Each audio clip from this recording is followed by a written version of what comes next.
Everyone hello everyone. आज हम हिंदी भाषा की पेडागॉजी स्टार्ट करने जा रहे हैं, तो बिना टाइम वेस्ट किए आइए स्टार्ट करें। भाषा के विविध रूप होते हैं। 3 रूप बेसिकली होते हैं: मातृभाषा, राष्ट्रभाषा और राजभाषा। मातृभाषा वो भाषा होती है जो कि हम घर पर बोलते हैं, और हमारे देश की कोई भी राष्ट्रभाषा नहीं है क्योंकि हमारा देश बहुभाषी है। हमारे देश की राजभाषा हिंदी है, और हम अब हिंदी के बारे में आज जानेंगे। हिंदी हमारे देश में कोठारी आयोग ने 3 लैंग्वेज फार्मूला दिया था, यानी कि किसी बच्चे को 3 लैंग्वेज आना बहुत कंपलसरी है। एक तो बच्चे को अपना मदर टंग आना चाहिए, दूसरा हिंदी या इंग्लिश में से कोई आना चाहिए, और तीसरा नॉन हिंदी लैंग्वेज कोई भी आप चूज़ कर सकते हैं। फिर आता है अर्जन और अधिगम में क्या अंतर है। अर्जन का मतलब होता है भाषा। जब अर्जन होता है, जैसे छोटा बच्चा होता है, उसको लैंग्वेज सिखाने की ज़रूरत नहीं होती है। जो भी लैंग्वेज उसके आसपास बोला जाता है वो अपने आप उसके ग्रामर को अर्जित कर लेता है, अपने आप वो भाषा बोलने लगता है। और जब भाषा अधिगम की बात होती है तो अधिगम का अर्थ होता है भाषा को सीखना होता है। यहाँ पर भाषा को सीखने में के लिए उसके ग्रामर्स को जानना होता है। फिर पियाजे वाइगोत्स्की से बहुत बार प्रश्न पूछे जाते हैं, तो कुछ इंपॉर्टेंट की टर्म्स इनके बारे में याद रखना ज़रूरी है। जैसे जीन पियाजे अहम केंद्रित वाक्य के बारे में बात करते हैं, तो ये आपको ध्यान में रखना होगा। अहम केंद्रित वाक्य के बारे में कौन बात करते हैं, तो जीन पियाजे। फिर लेव वाइगोत्स्की क्या कहते हैं कि बालक भाषा अपनी परिवेश से सीखता, अंतःक्रिया करते हुए सीखता है। तो परिवेश से अंतःक्रिया करने की बात कौन करते हैं, लेव वाइगोत्स्की। इनके अनुसार भाषा जो है ये निजी भाषा बालक के संज्ञानात्मकता में संज्ञानात्मक विकास में सहायक होती है। तो ये सब कीवर्ड्स हैं जो आपको ध्यान में रखने हैं। फिर आते हैं हमारे नॉम चॉम्स्की साहब। नॉम चॉम्स्की साहब कहते हैं कि बालक जो है, प्रत्येक बालक भाषा सीखने की जन्मजात शक्ति के साथ पैदा होता है, जिसे एलईडी कहा जाता है। तो एलईडी की बात किसने की थी, लैंग्वेज एक्विजिशन डिवाइस, यानी एलईडी की बात किसने की थी, तो नॉम चॉम्स्की। अब हम लोग देखेंगे शिक्षण सिद्धांत और शिक्षण के सूत्र। तो शिक्षण को जॉन डीवी ने त्रिआयामी कहा है, जिसमें कि 3 पक्ष होते हैं। एक तो बच्चा होगा, दूसरा स्टूडेंट होगा, और तीसरा उसका सब्जेक्ट मैटर होगा, कौन सा विषय के बारे में उसको पढ़ना है। भाषा शिक्षण के सिद्धांत। भाषा शिक्षण के सिद्धांत है पहला, क्रियाशीलता का सिद्धांत। मतलब बच्चा करके जब सीखता है तो वो ज़्यादा अच्छे से सीख सकता है, यह है क्रियाशीलता का सिद्धांत। दूसरा है रुचि का सिद्धांत। किसी भी सब्जेक्ट को बच्चे को अगर सिखाना चाहते हैं, अगर उसमें बच्चे को रुचि ही नहीं होगा तो वो सीख नहीं पाएगा, इसलिए रुचि का होना बहुत ज़रूरी है। फिर अभिप्रेरणा का सिद्धांत। कोई भी काम बच्चे से करवाना है तो उसमें अभिप्रेरणा होनी चाहिए। यदि अभिप्रेरणा उसमें नहीं होगी तो आप कितनी भी कोशिश कर लो, वो नहीं सीख पाएगा। तो पहले बच्चे को काम करने के लिए मोटिवेट करना होगा। फिर आता है जीवन से जोड़ने का सिद्धांत। कोई भी सब्जेक्ट आप पढ़ा रहे हैं तो उसको उसके रियल लाइफ से जोड़ करके बताओगे तो बच्चा जल्दी सीखेगा। फिर है व्यक्तिगत विभिन्नता का सिद्धांत। हर एक बच्चा में इंडिविजुअल डिफरेंस होता है। हर एक बच्चा अलग अलग पेस में सीखता है। ज़रूरी नहीं कि कोई बच्चा एक बार में आप पढ़ा दिए तो एक बार में सीख जाएगा। कोई बच्चा तुरंत सीखता है, कोई बच्चा स्लो लर्नर होता है। तो हर एक बच्चा अपने अपने पेस से सीखता है। फिर यही है व्यक्तिगत विभिन्नता का सिद्धांत। फिर आता है स्वाभाविकता का सिद्धांत। बच्चा नेचुरली सीखता है। फिर आवृत्ति का सिद्धांत। छोटे बच्चे को देखेंगे, जैसे कि आज आप कुछ सिखाए तो उसको बार बार रिपीट ही करवाया जाता है, इसको आवृत्ति का सिद्धांत कहते हैं। 2 का टेबल आज पढ़ाएं तो कल भी आपको 2 का टेबल पढ़ाना पड़ेगा। इस तरह से बच्चा धीरे धीरे रिपीटेशन के माध्यम से सीखता है। फिर आता है शिक्षण सूत्र। तो शिक्षण सूत्र हमारे पास में पहला है ज्ञात से अज्ञात की ओर। बच्चा जिस चीज़ के बारे में जानता है उस चीज़ के बारे में बताते हुए अज्ञात की ओर जानना है। जैसे बच्चा रोटी के बारे में जानता है तो उसको सर्कल के बारे में रोटी से रिलेट करके बताना है। ये है ज्ञात से अज्ञात की ओर। दूसरा है पूर्ण से अंश की ओर। जिस चीज़ के बारे में होल से मतलब कोई भी पार्ट, होल से लेकर के पार्ट में चीज़ों को डिवाइड करके बताते हैं, वो हो गया हमारा पूर्ण से अंश की ओर।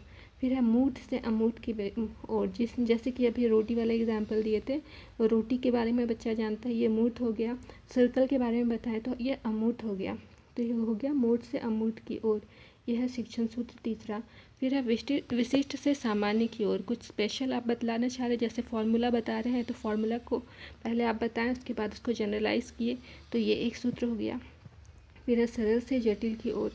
बच्चे को पहले सरल चीज़ें सिखाई जाती है। बच्चे को पहले जैसे ए फॉर एप्पल, ABCD सिखाई जाती है, फिर धीरे धीरे उसको सेंटेंस सिखाया जाता है। इस तरह से ये हो गया आपका सरल से जटिल का शिक्षण सूत्र। फिर है विश्लेषण से संश्लेषण की ओर। विश्लेषण पहले करेंगे, फिर संश्लेषण करेंगे। फिर प्रत्यक्ष है प्रत्यक्ष से अप्रत्यक्ष की ओर। तो ये हमारे कुछ शिक्षण सूत्र। कुछ भाषाई कौशल को देख लेते हैं। भाषाई कौशल हमारे 4 होते हैं। पहला होता है सुनना, बोलना, पढ़ना और लिखना। बच्चा कोई भी चीज़ सीखता है तो इसी क्रम में सीखता है। पहले बच्चा सुनना सीखेगा, फिर बोलना, फिर पढ़ना और फिर लिखना। सुनना को श्रवण कौशल कहते हैं, बोलना को मौखिक अभिव्यक्ति कौशल कहते हैं, पढ़ना को वाचन कौशल कहते हैं और लिखना को लिखित अभिव्यक्ति कौशल कहते हैं। तो इन ये जो 4 कौशल थे, इसको 2 भागों में विभाजित किया गया है। इसको पढ़ना और सुनना को ग्रहयात्मक कौशल कहा गया है और बोलना और लिखना को अभिव्यक्तात्मक कौशल कहा गया है। ठीक है, तो भाषाई कौशल को सीखने के लिए 4 ही क्रम, इसी तरह से इसको क्रम में लिखना होगा। क्रम होता है इसका, पहला सुनना सीखता है बच्चा, फिर बोलना सीखता है, फिर पढ़ना सीखता है और फिर लिखना सीखता है। श्रवण कौशल के 3 सोपान होते हैं। सोपान मतलब सीढ़ियाँ कैसे होती है, जैसे आप किसी से कुछ बोलोगे कि रमेश इधर आओ, तो रमेश क्या करेगा, पहले आप जो बोले वो बात उसके कानों तक जाएगा, तो ध्वनि उसके कानों तक पड़ी। उसके बाद उसको समझ में आएगा, अर्थ ग्रहण करेगा कि वो मुझे आने के लिए बोल रहा है। तीसरा होगा क्या, उसको प्रयोग करेगा। जब सुन लेगा, समझ लेगा, तब फिर रमेश उठ करके वहाँ से उसके पास जाएगा। ये हो गया श्रवण कौशल का सोपान। श्रवण कौशल को विकसित करने की क्या विधियां हैं। पहला है सस्वर वाचन। बोल बोल करके किसी भी चीज़ को पढ़ रहे हैं तो बोलेंगे तो श्रवण कौशल भी आपका विकसित होगा। आप बोलोगे और सुनोगे भी, तो इस तरह से इसका श्रवण और मौखिक कौशल दोनों यहाँ पर विकसित होगा। तो यही जो ये जो प्रोसेस है, ये सस्वर वाचन, ये मौखिक अभिव्यक्ति में भी आएगा। फिर है प्रश्नोत्तर विधि। यहाँ पर बोल बोल करके एक दूसरे से बोलना और सुनना यहाँ पर दोनों होगा। फिर कहानी सुनने और कहना, ये भी श्रवण कौशल में भी आएगा और मौखिक अभिव्यक्ति भी होगा। फिर श्रुत लेख, यहाँ पर सुन करके लिखना होता है, तो यहाँ पर दो कौशल होगा, एक सुनने का अभिव्यक्ति, दूसरा लिखने का अभिव्यक्ति, दोनों चीज़ आ जाएगा इसमें। फिर है भाषण, यहाँ पर भी सुनना लिखना दोनों हो जाएगा। तो और दूसरा है अगला है वाद विवाद। वाद विवाद मतलब बोलेगा और सुनेगा, यहाँ पर भी दोनों कौशल विकसित होगा। तो आगे जो भी कौशल हम लोग देखेंगे वहाँ पर ये चीज़ें दोबारा रिपीट होंगी। मौखिक अभिव्यक्ति में जो कौशल है उसको विकसित करने के लिए कौन कौन सा है। पहला सस्वर वाचन यानी बोल के पढ़ना, फिर है कविता पाठ, कविता का पाठ करना, फिर चित्र का वर्णन करना है, फिर वाद विवाद करना है, भाषण देना है, भाषण सुनना है, फिर नाटक, कोई भी नाटक हुआ, नाटक का मंचन करना है। इससे मौखिक अभिव्यक्ति का कौशल होगा। मौखिक अभिव्यक्ति कौशल के ये सारे सोपान हैं। फिर है वाचन या पठन कौशल। वाचन या पठन कौशल में 3 सोपान है। पहला है प्रत्यक्षीकरण, फिर अर्थ ग्रहण और प्रयोग। जैसे अभी रमेश वाले एग्जाम्पल दिए थे, कुछ भी बोलोगे तो पहले आपका बात उस तक पहुंचेगा, फिर उसको मतलब समझ आएगा, फिर उस मतलब के अकॉर्डिंग वो वर्क करेगा। तो ये आ गया हमारा प्रयोग के अंदर। वाचन के प्रकार कौन से हैं। पहला सस्वर वाचन, फिर मौन वाचन, यानी कि पहला क्या करेगा, बोल करके पढ़ना, दूसरा है बिना बोले मौन रह करके पढ़ना। ये हो गया वाचन के प्रकार। सस्वर वाचन के 2 प्रकार हैं।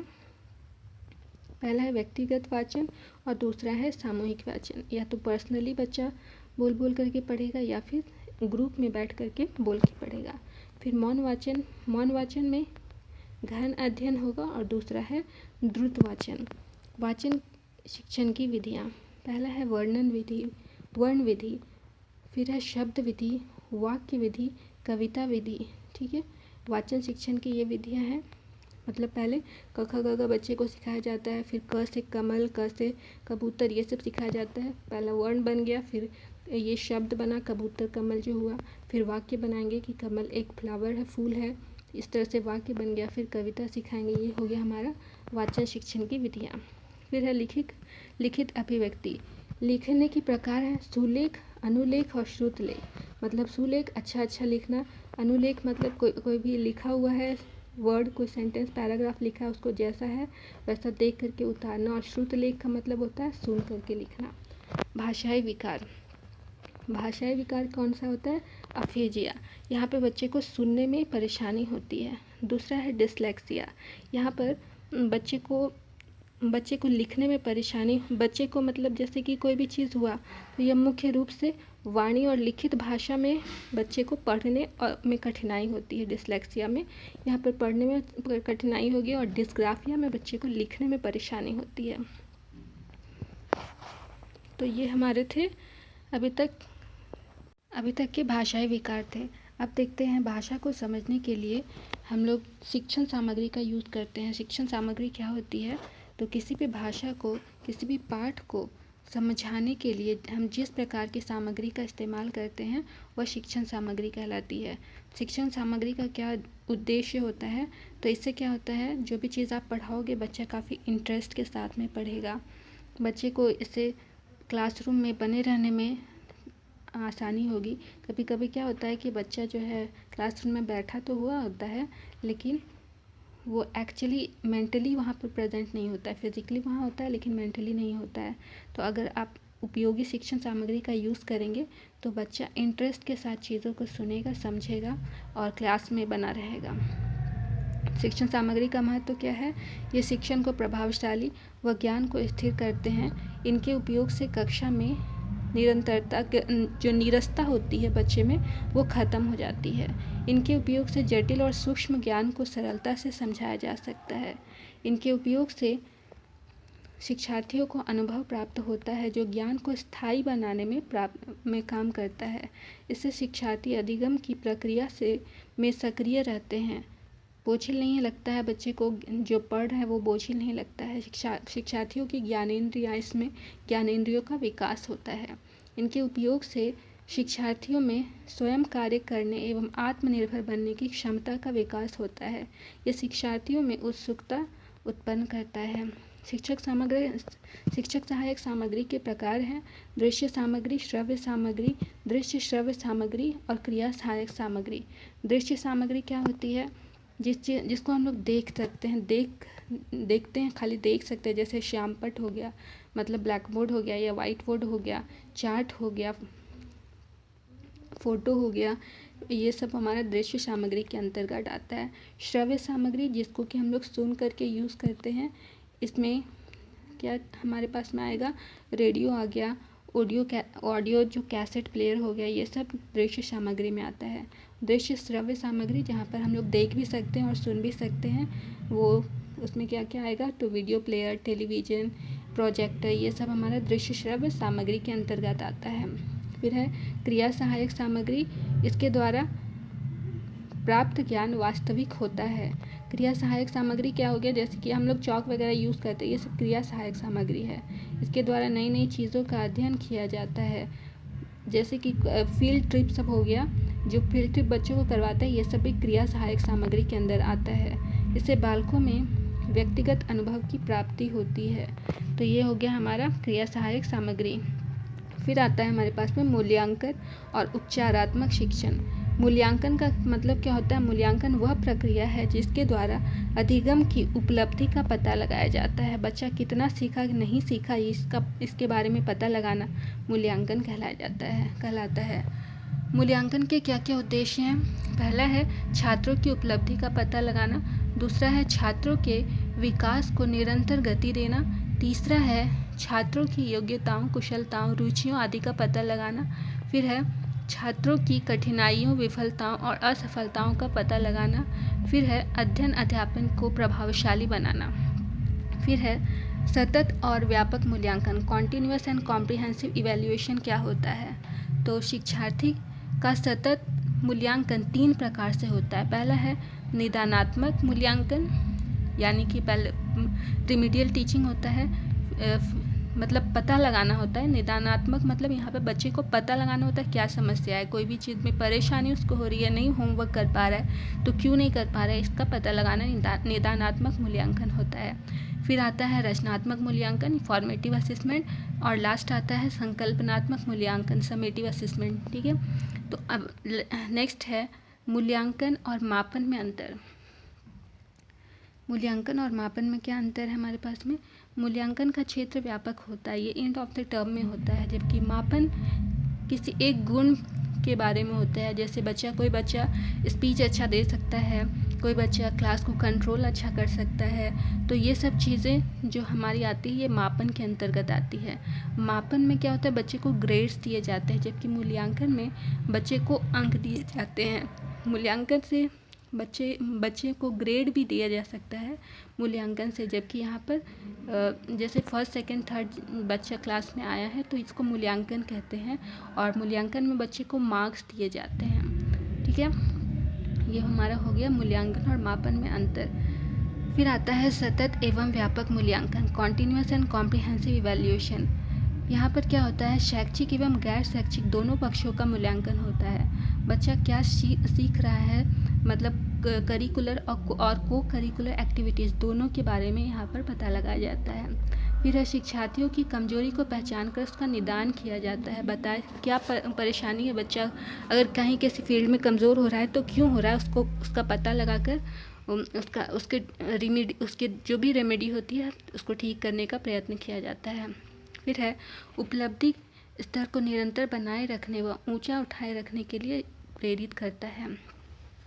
उपचारात्मक शिक्षण विधि का प्रयोग करके शिक्षार्थियों की समस्याओं का समाधान शिक्षक के सर्वांगीण विकास पर बल देता है। कॉन्टिन्यूअस कॉम्प्रिहेंसिव इवैल्यूएशन जब बच्चे का होता है तो बच्चे का ओवरऑल डेवलपमेंट होता है धीरे धीरे, क्योंकि ये पूरे साल इवैल्यूएट होता है, बच्चे को पूरे साल इवैल्यूएट किया जाता है। सतत एवं व्यापक मूल्यांकन की कुछ तकनीक होती है कि कौन कौन से प्रोसेस से इसको इवैल्यूएट करते हैं। पहला हमारे पास में साक्षात्कार, दूसरा आता है निरीक्षण, तीसरा है होमवर्क यानी दत्त कार्य, फिर है पोर्टफोलियो बनाना, बच्चे का पोर्टफोलियो बनाते हैं, फिर है चेकलिस्ट बनाना, एंड लास्ट है परीक्षण करना। तो मूल्यांकन के लिए हम लोग जो क्वेश्चंस बनाते हैं, क्वेश्चंस किस प्रकार के होते हैं, वस्तुनिष्ठ प्रश्न, मतलब 4 ऑप्शंस दिए रहेंगे, ऑप्शंस में से एक ऑप्शन चूज़ करके लिखना होता है। फिर अति लघु उत्तरात्मक प्रश्न, फिर है लघु उत्तरात्मक प्रश्न, और लास्ट होता है दीर्घ उत्तरात्मक प्रश्न। फिर आता है हमारे पास में अच्छे परीक्षण की क्या क्या विशेषताएं होती हैं। पहला तो वो वैध होता है, फिर विश्वसनीयता होती है उसमें, फिर वस्तुनिष्ठता होती है उसमें, मानकता होती है, व्यवहारिकता होती है, तो ये हमारे हो गया कंप्लीट हिंदी की हिंदी CDP की क्लास। तो थैंक यू फॉर वॉचिंग।